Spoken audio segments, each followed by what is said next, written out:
In the studio today is Emily Yeager. She is the CEO and president of the CAN Council. Thank you for joining us today. Yeah, thanks for having me. Yeah, so for those who don't know, can you explain what the CAN Council is? Absolutely. The CAN Council exists to build communities that are free of child abuse and neglect in Aranac, Bay, Huron, and Saginaw counties. Why is that an important area to kind of tackle in this community? You know, children are just so vulnerable, and they need folks to watch out for them and to take care of them in situations where they are being harmed. And that's what our organization has existed to do for over 40 years. Yeah, over 40 years. That's amazing to say that you all have been helping to protect children over those years.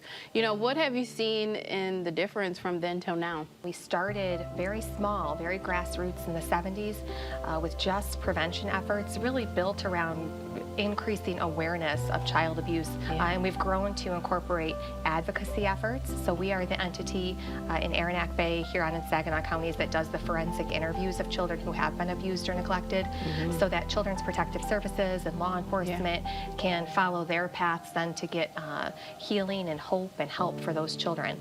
And then we also have our court-appointed special advocates, volunteers that we train to advocate for children who are in the court system due to abuse or neglect. We've been able to expand the services, really benchmarking against best practices in evidence-based programming to better serve each of our communities. Yeah.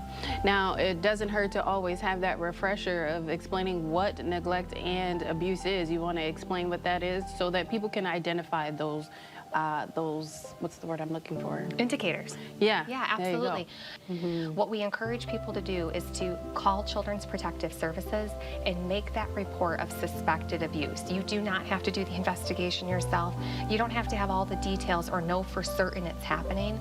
But we see children every day come through our doors, and we can't help but think someone couldn't have prevented this sooner.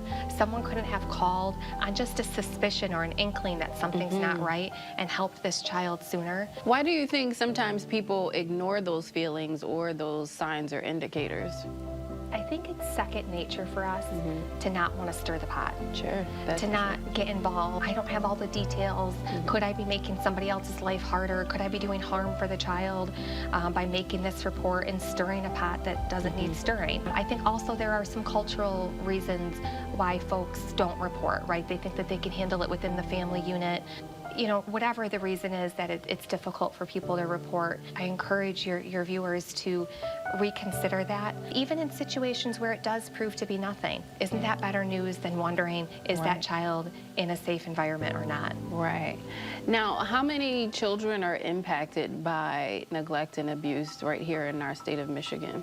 Oh, tens of thousands in our state, thousands right in within our local communities. It's something that's not going away.